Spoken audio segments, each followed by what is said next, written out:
Good morning, all. I'm presenting my topic, Syncretic Influences in Religious Identity, a case study of Muslims in Kerala. Actually, before going into my study, I would like to narrate to you a story regarding a Muslim community at the heartland of India. It is regarding Mios Muslims, a Muslim community in the Meerut region of Rajasthan, where a Muslim community exists until the period of partition. They were practicing all the rituals and religious practices of Rajputs. Actually, they were a Rajput clan until they were converted into Muslims by Mughal emperors.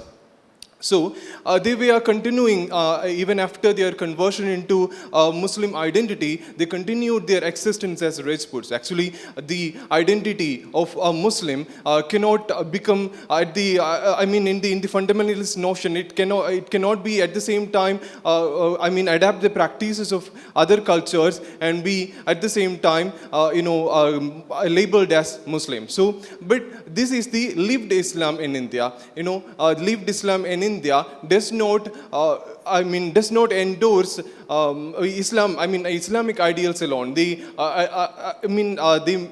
inculcate many other cultural rituals of Hindu folk tradition. So this was a case of Mios Muslims. Now in Kerala, or anywhere in India, there are communities at the local level who adopt many cultural practices from folk traditions and adapt it as their own and inculcate it into their identity values. So my study inquired into how far syncretism in Kerala can influence the cultural identity or religious identity of Muslims. And my study, in order to understand or in order to eke out what are the, explore into this relation, my study employs objective hermeneutics, which is comparatively very rarely used in Indian scenario. It is actually used in Germanic countries or German-speaking countries.